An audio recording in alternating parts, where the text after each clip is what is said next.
श्रील प्रभुपाद जी के, श्री श्री राधा गोविंद हरि जी के, विशेषकर गुरु महाराज की कृपा की याचना करता हूँ, क्योंकि बिना गुरु के कृपा के जो ज्ञान बोला जाता है वो केवल अहंकार बोला जाता है।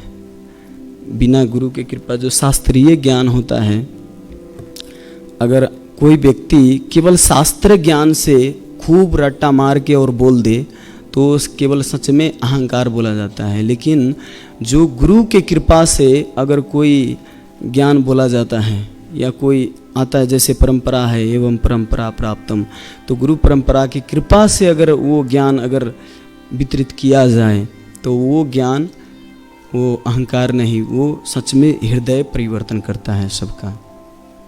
तो विशेषकर गुरु की कृपा चाहिए ही चाहिए।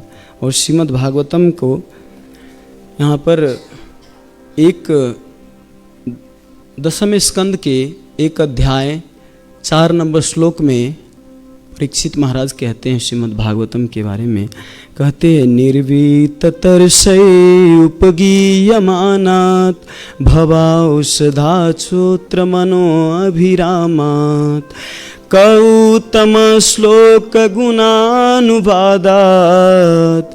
पुमान विरजेत विना पशुघ्नात्। कहते निर्वीततर्षै, इस संसार में सबको एक तरस है, निर्वीत। इसका उदाहरण दिया जाता है मृग तृष्णा। जैसे मृग होता है तो राजस्थान की तरफ जब वो क्या कहते हैं उसको, हाँ, तो वहाँ पे पानी वो दिखता है, मतलब पूरा प्रताप पड़ा रहता है, उसको क्या कहते हैं? हाँ, रेगिस्तान। रेगिस्तान में मतलब वो देखते हैं ज़्यादा धूप होने के कारण इतना गर्मी रहता, तो वो रेगिस्तान में वो देखते हैं कि वहाँ पर पानी है, वो दौड़ के जाते हैं वहाँ पर पानी पीने। फिर वहाँ जाते तो वहाँ पर बालू सिर्फ रहता है, फिर वहाँ जाते तो वहाँ से दौड़ के दूसरे जगह जाते हैं, कहते हैं नहीं वहाँ पर पानी है, फिर वहाँ से दौड़ के वहाँ पर जाता है। तो उसको एक तरस, उसको कहते हैं निर्वीत तरस। तो इस संसार में भी हम मनुष्य को देख सकते हैं, एक तरस है।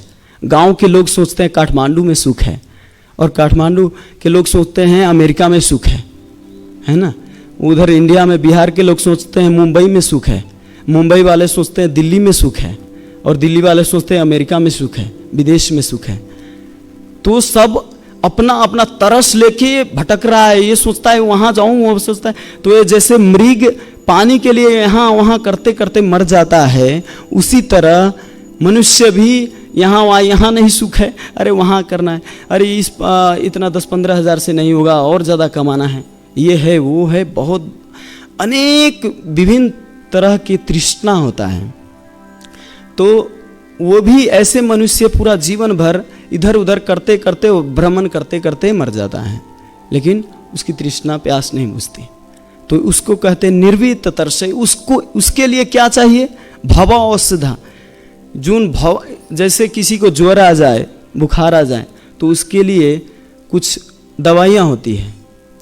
लेकिन जो इस संसार में मुमुक्षु है, सिद्ध है या निकृष्ट है, सबके लिए ये श्रीमद् भागवतम एक औषधि की तरह है। ऐसा थोड़ी है कि दवाई के दुकान में गए, आपको बीमार है और जो भी दवाई उठा के खा लिया, नहीं है ना। ऐसा कोई दवाई स्पेसिफिक उसके लिए है ना। तो उसी तरह जो इस संसार में फंसे हैं, जो भी चाहते हैं कि मैं भजन भक्ति करूं, लेकिन माया के कारण उनको जाने नहीं देते, ऐसे पकड़ के रखते हैं उसको।